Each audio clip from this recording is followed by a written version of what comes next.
PTI के मरकजी secretary इत्तलात Rauf Hasan को जुडिशल मजिस्ट्रेट के सामने पेश कर दिया गया। मजीद जानते हैं डॉट न्यूज के नुमाइंदे उमर मेहताब बर्नी से। उमर, बताइएगा कितने रोज का रिमांड मांगा गया है?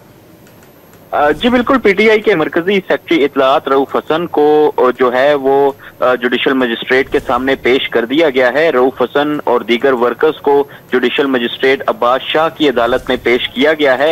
एफआईए की जानिब से जो है रऊफ हसन का जिस्मानी रिमांड जो है वो मांगा जाएगा और अदालत में ये कहा जाएगा कि जो मिस इन्फॉर्मेशन फैलाई जा रही है, जो इनके जो सबूत जो है वो कल इनके जो मरकजी सेक्रेटेरिएट से हासिल किए हैं उससे मुतल्लिक मजीद शवाहिद हासिल करने हैं और इस हवाले से जो रऊफ हसन है उनका मजीद जिस्मानी रिमांड भी चाहिए। रऊफ हसन को गुज़श्ता रोज पीटीआई के मरकजी सेक्रेटेरिएट इस्लामाबाद से गिरफ्तार किया गया था। बाकायदा तौर पर इस्लामाबाद पुलिस की जानिब से छापा जो है वो मारा गया था और तमाम जो डेटा और जो इसके अलावा जो चीजें वहां पर मौजूद थी उनको भी कॉन्फिस्केट किया गया था, कब्जे में लिया गया था और आज रऊफ हसन को अदालत के रूबरू पेश किया है और जिनका मजीद जिस्मानी रिमांड मांगा जाएगा। जी बहुत शुक्रिया उमर मेहताब बर्नी अपडेट करने के लिए।